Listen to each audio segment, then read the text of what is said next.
Louise Bedford here, and this is the Mind Over Markets segment. This is how traders think. And welcome to my co-host, Jordan Meller. Hello, hello. Jordan, we're going to talk about burnout today. Burnout is such a key topic for traders. We are only as good as our minds will allow us to be. And if our minds run out of puff, if we run out of energy, if we notice that things are really mounting up for us from a personal perspective, that can all impact our trading results. So I don't know about you, Jordan, but personally, I have burnt out in my life. And I've never discussed this with you, but tell me about your background. Have you ever run out of energy and found things were a little bit tough? Yeah, I do it quite often. I tend to work in sprints, I call it. It's where I push, push, push until my body says stop. And so burnout is quite a common theme in my life. Yes, indeed. And certainly with some of the things that have been going on for all of us, where there's a cost of living increase, if we've been moving house, if we've been having changes to our spouse, if we've had changes to our friendship group, if we've had any of those life pressures that can build up, even the smallest thing can tip us over the edge. So let's just remind everybody about why we're trying to do this. And this is because emotional distance is such a key. Being able to not wildly swing between joy and despair, to be able to have that professional mindset so that we are not really driving ourselves crazy with the markets. We can make a better decision based on a detached mindset. So that is what we are aiming to do.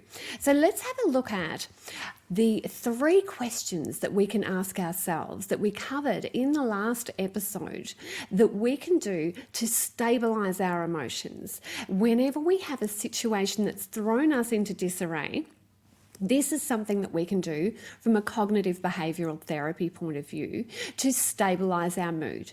Firstly, we can ask whatever it is that we're catastrophizing about. Firstly, ask, is it true? Secondly, what evidence is there for this? And thirdly, is it useful?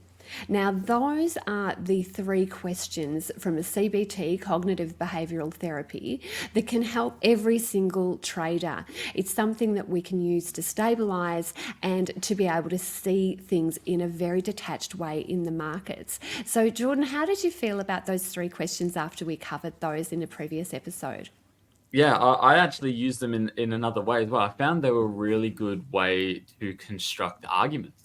As in, when you are experiencing an argument with someone and we automatically go on the defensive to defend our point of view, those questions were actually really good to stop, think, and listen to the other side of the argument before going on that offensive defensive. So yeah, I really enjoyed those questions, and I was able to implement them in different ways. Excellent. I'm so glad. And it's really great that you have been able to implement these types of concepts immediately, because we do know with habit formation, the more quickly you can implement a suggestion like this, the more likely you'll reinforce its own relevance in your life. Now, Jordan, I do have a piece of inside information that tells me that people love it when I grill you. And this episode will be totally in line with that. We have to go with the crowd opinion. It's not me, it's them, you see. So we are going to talk about how to avoid burnout in a particular format, and it is going to start with you. So firstly, and I have not prepared you for this, I know I'm putting you on the spot, but I would like you to describe your perfect day. Okay. Is this similar to what we've previously done with what a day looks like when I'm successful, or a perfect day currently? The perfect day for you. What does it look like? Don't even think about the markets or your business or even your spouse. Just go with, I'll give you perhaps an example for me, okay? Wait. Now, yeah, just to give you the framework. Firstly, I'm loving travel. So waking up in a different country with a different moving thing outside the window, that to me is great, where there's a wonderful view. I have my partner beside me, maybe my children in another space, or even back at home, I'm okay with that as well.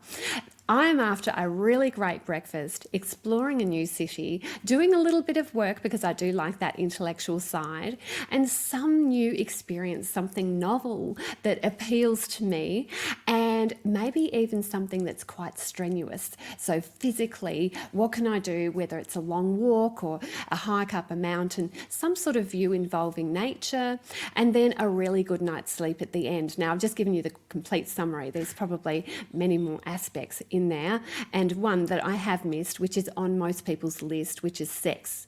So starting out Mm. with sex for the day is like, really, it's within the top three things for people.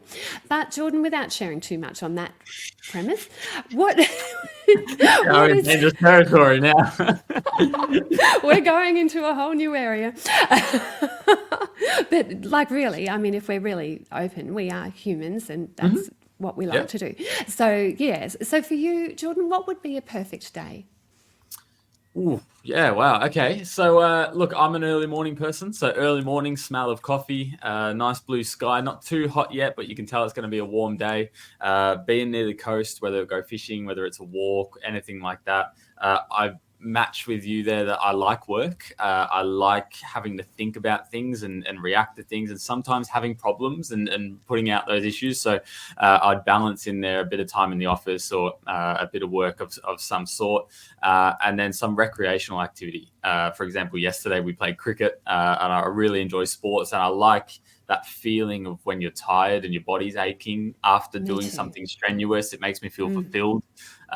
So something along those lines, and then a nice dinner, a glass of wine, and other subjects in which we've just discussed before an early night and a nice sunset would be perfect. Absolutely, which is just lovely. So, I think for everybody listening to this episode, put yourself in the picture. How would you describe your perfect day? And it is fine to actually add things in that we have not added in because we've just described what we like. For you, Mm. it might be something completely different. Now, I have to say, Jordan, the next question is a tricky one. What is keeping you from doing it? To be honest, I've been doing it. If I'm not wrong, the past couple of weeks at least, other than other stresses that come and go over time, moving properties and things like that, I've actually been achieving that a little bit longer in the office, but I've near the beach. I'm getting those morning walks. We're getting the recreational activity, so I'm not too far from it. There's definitely room for improvement, but if I'm to be completely honest, I'm close. All right, now this is terrific to hear because this is the biggest precursor to discovering whether you are going to suffer from burnout. Mm. What is your ideal? What are you currently achieving? And if that gap between those two seems insurmountable and there is no way for you to scaffold between where you are now and where you want to be, that feeling of hopelessness can seep into every pore in our body. Now, if you've been playing along with this and you've been answering for yourself because you are keen to avoid burnout, have a think about your answers very carefully. If you are not where you want to be, that's great because you're striving, you're in the hunt. But if you can't see a way of getting there, that is a problem. And that is what we're going to discuss in terms of some of the triggers, some of the things that we can see in our life that we need to improve to avoid burnout. Now, one of the things that can happen is if you are on the way to burnout, you could be in a S.A.D, sad behavior loop. Now, these self aggressive, destructive tendencies are really awful, and some of the things that this could be is small things to hurt yourself. Now, we like a little bit of pain. We do. People do.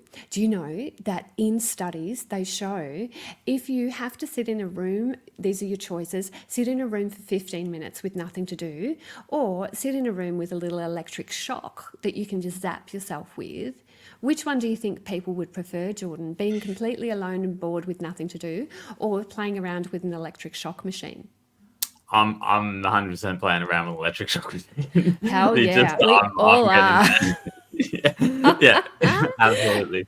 Exactly. So we do like that little bit of pain. Now, why do we like that? It gets our own attention. It tells us perhaps that we're not on track. It stimulates us. It allows us to avoid boredom. Now, these self-aggressive and destructive tendencies are things like eating too much chocolate, which is my one. Hey, I'm number one. It could be a little car crash, nothing too drastic, just a little scrape. It could be bumping into the furniture. It could be losing your glasses because you put them down somewhere and you can't remember where. It could be picking a fight with your spouse. All of these things are slightly painful, but they're a tell. They're a warning sign. They are saying to us that we need to actually pay attention, because if we don't pay attention to those small little self-aggressive destructive behaviours, we are going to come a cropper later. So Jordan, have you ever noticed that in your life when you've been under pressure, under stress? Is there something that you do to get your own attention that is not in line with positive psychology? Yeah, I'm very easily ticked off where when I'm under pressure. It doesn't take much or someone to say the wrong thing or anything like that, and I will take it offensively. So yeah, I'm definitely on that argumentative front. If I'm stressed, overwhelmed, tired, anything like that, that'll probably be where it is. The mindset isn't there for conversating. That's nice, actually, that you've identified that as well, because there are a few triggers where we are more likely to be snappy and to experience some of those minor little irritations blowing up in our face. It's when we're hungry, angry, lonely, and or tired. Now, those four things come down into the unique acronym of HALT, HALT: hungry, angry, lonely, and tired. So, if we're in that situation, we really shouldn't be trading. But what we're talking about here is some very surface level aspects. We could call that stress in the market. So, let's compare stress with burnout. Now, stress, when you're feeling stressed, you may be overengaged. You could have an overreactive emotion, just the way that you've described. For me, also, the other thing that I do is I'm likely to tick over into tears. It's like, oh my God, it's all too much. So, depending on where you're at, you may relate to Jordan's one or my one to a greater degree, or perhaps even both. The worst is angry tears, as we all know. You could experience hyperactivity, urgency, some sort of sense of anxiety. You could be jumping at things. You could have a loss of energy where you just can't be bothered. You can't get out of bed and you can't be bothered. Oh my goodness, I think we've all been there. It can be helped by taking a holiday, and it is likely to take some weeks or months to recover from, but the primary damage is physical. So you are at a lower ebb, everything seems to be too much, and you're overwhelmed in terms of the resources that you have available to be able to cope. So that is stress. I think we can identify with it. I think all of us have felt that at some stage. And Jordan, perhaps you could describe some of the stresses you've felt in the markets. Yeah, handling drawdowns is always one, right? We all attempt to be this perfect mental clarity person and trader when we're in the markets, but when you're seeing negative, five figures on your account and you still got to perform and trust in your system, trust in yourself, no matter how calm you are deep down, you're going to have a little bit of stress, a little bit of anxiety going, okay, am I still doing the right thing? How has this happened? How can I work my way out of it? And then seeing your way out of it as well. So when it comes down to trading, I think that's going to be one of the biggest stresses. And then on top of that, adding another one in there is taking on more money. When you go from trading $50,000 or $100,000 to trading $500,000, that's a big jump. And there's a lot more pressure that comes with that. And with pressure, sometimes comes stress. Absolutely. I do think that's the case. It can be frequency of losses in the market as well. So even if you're not in drawdown in a big way, because your equity curve is still above its own moving average, say, for those of us that are following along with that jargon, then you can still feel, if you've had 5 losses in a row, things tend to tick over into feeling uncomfortable. So that is an aspect that every trader has to cope with. But it can flip over into burnout, where you can become completely disengaged. You just don't want anything to do with this anymore. The difficulty can happen when emotions are blunted. All of a sudden you feel numb.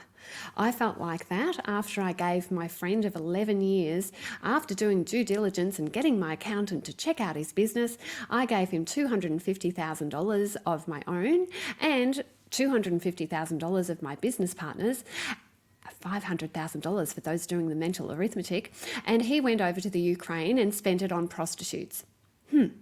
I did feel very numb about that because I'd let down myself and my business partner. It will lead to feelings of helplessness or hopelessness where you think you can never ever do anything of use again. It can lead to depression and detachment. It can take months or even years to recover from. And the primary damage is emotional. So what we're talking about is with stress, you can probably go for a massive workout. You can go for a long walk along the beach. You can physically dissipate that pressure from you. But when it comes to burnout, this is an emotional aspect. This is where you're having trouble picking yourself up again to continue going. And what can happen is a massive impact on your health because of it. So that's what I'm talking about here. Have you seen this type of burnout in any of your traders, Jordan? Yeah, I've experienced it myself, especially early stage trading when you just can't quite get to that profitable stance or where you can get those consistent returns, and you try a million different ways about going about it, and you try to do different things, and you essentially just going on this hamster wheel and nothing's working. You can definitely see those behaviors creep in, and that overall feeling of burnout. Yeah, it is such a situation that we need to know whether we are on the road to burnout. A lot of us don't realize what a serious situation this can be. So let's look at some of those aspects that you can pick up prior to things getting too far out of control. So you are on the road to burnout if you have physical, mental, and emotional exhaustion. Now, that is a huge area, and you will know when things seem like too much.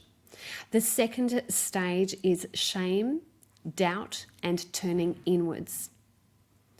The third stage, when things are really starting to hot up here and the pendulum is starting to swing towards burnout in a big way, is you become cynical, you become callous, and you turn outward. This is road rage city. This is where your friend says, hey, I'm thinking of becoming a trader, and you go, you dick, why would you do that? You become incredibly skeptical at this stage. And the fourth stage is failure, helplessness, and crisis. This is where things have just got too much. You can't cope with it anymore. Now, if you are in those first couple of stages to burnout, so just as a quick refresher, those stages are where it's physical and you're mentally and emotionally exhausted and you're feeling shame and doubt. You can turn this around. You can turn this around yourself. You don't need a professional at that stage. You don't need somebody to shine that light into your blind spot. But if you are heading towards cynicism and callousness, if you are feeling incredibly hopeless and helpless, and that things are really getting too much, that is where you may need professional help. It is something that you are going to struggle getting out of yourself. Now, the thing I love is that everybody listening to this is already aware that they do need professional help, which is why these types of sessions with you, Jordan, that ripple effect by sharing and by being vulnerable to not only me, to our people out there, that is just doing amazing good in the community. So well done for everybody listening and following along with what Jordan and I are bringing you to. But really, if you are in the situation where you are feeling number 3 and number 4 on this list, things need to change. You need to reach out to somebody who has had that situation where they've helped people through it before. Now, I'd love to discuss this further with you, Jordan. Do you have in your trading plan somebody to talk to if things are getting too much? It's not in my trading plan, but I do have someone I talk to, and it's my partner. My partner is the person. If I start feeling overwhelmed, not just in trading, in life, in work, in any other project that I go on, but trading tends to be the one that pushes the most buttons. It will be a matter of taking a step back and talking it through with my partner. I love it. Now, that is specifically such a stress relieving mood because you can come in there incredibly under pressure, you can have a conversation, and you can feel your mood elevate. Now, I would encourage you also in your trading plan to write down how you'll cope with this if you hit stage 3 and 4 with burnout. Now, it can be condensed into an if-then statement. So an if-then statement is if this happens, then I will do that. Now, I have listed in my own trading plan 2 sources of higher authority that I can go to in terms of not only system pressure, but also emotional pressure, because they are the 2 types of pressures we have as longer term, in terms of the market, not in terms of our time frame, longer term traders. So is your system under pressure because things aren't going right with your actual trading, or emotionally, are things not going right emotionally for you? Who do you turn to then? So you can use a trigger like a 25% drawdown.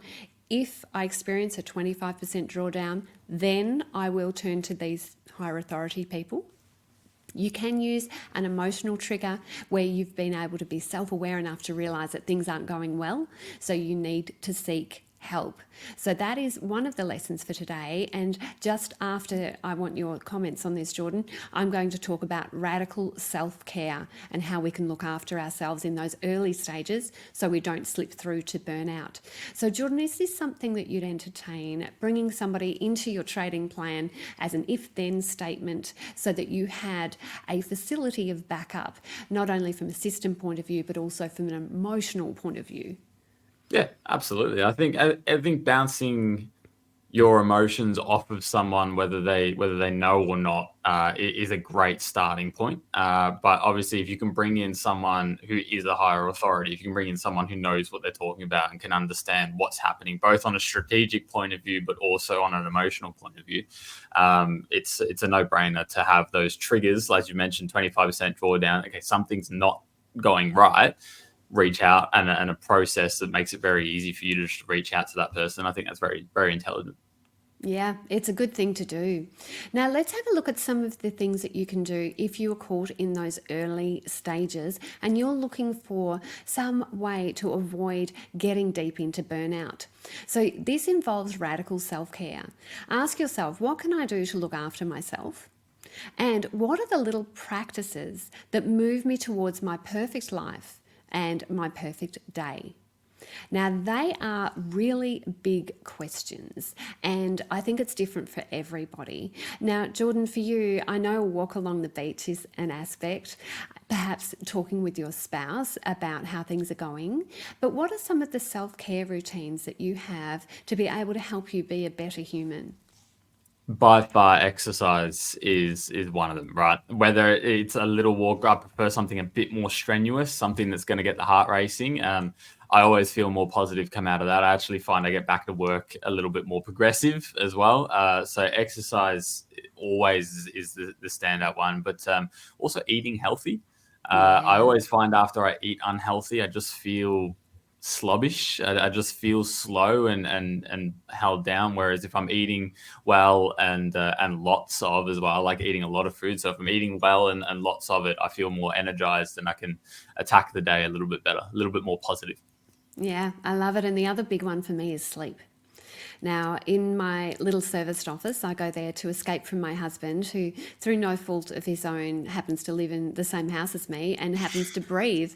So, it's a terrible thing that I have to put up with. I need to escape from that so I can have silence. So, that is my tell as well. If I'm overreacting to noise, I find noise is grating from time to time, and I can't block out that conversation behind me in the cafe. It's all just entering into my consciousness. stillness, that is a tell for me. And silence is a great help. And in that little serviced office, which is completely silent, I actually have a mattress and I have afternoon sleeps. Now, I used to be ashamed of that. I used to not tell anybody that, but I can tell you, if I implant before my sleep, this is my problem.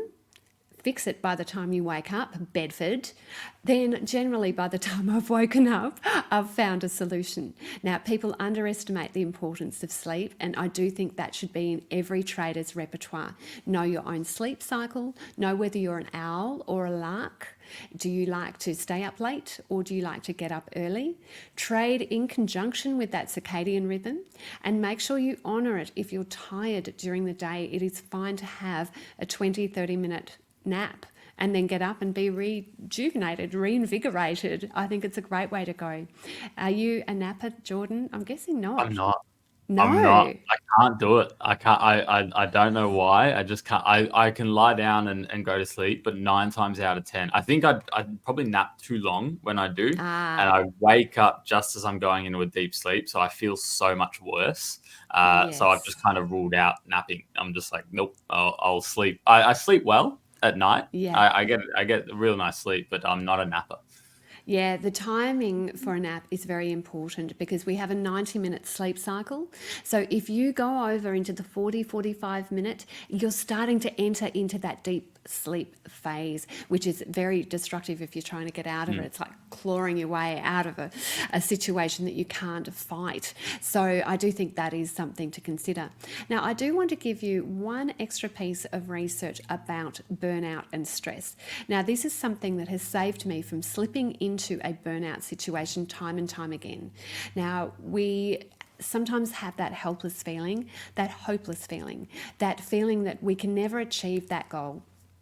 I notice it in myself. Sometimes I'll get through a fairly big project, say 3/4 of the way through, and then it hits. I don't think I'm ever going to be able to make it to the end. I don't think I'm ever going to be able to see the fruition of that goal. Now, this is called the Kafka effect. It is that fog that sets in just prior to hitting that big goal. Now, it is a killer of an effect because you cannot see the finish line. You are the person standing there going, I don't think I'm going to be able to do it. Well, if you had a mentor, somebody from the outside, somebody actually looking to see, these are your skills, you are equipped, this is the finish line, you are nearly there, you are so close to being over that finish line, that would be wonderful. Now, I've had this happen so many times where that fog has set in and I don't think I can do it. And because I know it is called the Kafka effect, and that is a very common way for humans to behave. It has helped me push through to the finish line, and sometimes it can just be the matter of a minute, an hour, a day, and then the finish line is in play again, and you can see that through the fog. Now, Jordan, the Kafka effect, have you ever been subject to that? Never, but I am resonating. Yes, I am yes. resonating very, very strongly. Yeah.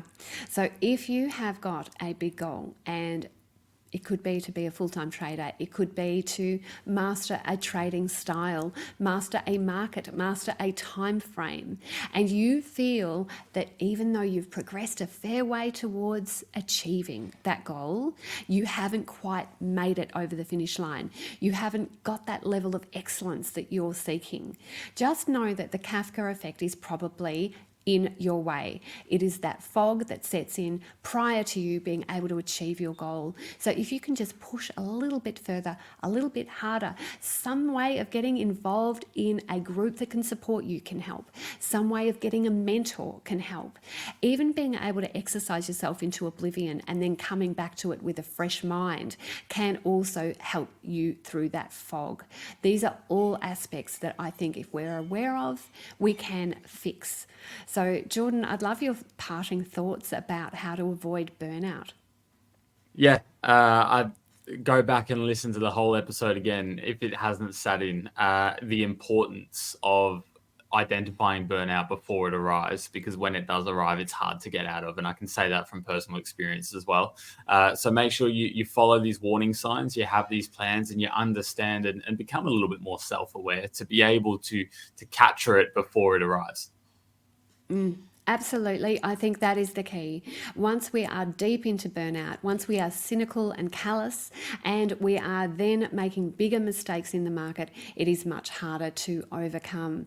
Now, Jordan, I've just been loving these episodes with you. Do you know what I'm loving is that the word is getting out. People are telling their friends. People are listening to these and they're hearing within the essence of these messages something that their friend needs to know. So I do have a challenge for everybody who wants to develop that ability to be able to see beyond themselves, is to have a trading buddy. So important. And the easiest way to do that is to refer them to one of these episodes that you particularly find interesting. Any parting words, Jordan, before we go?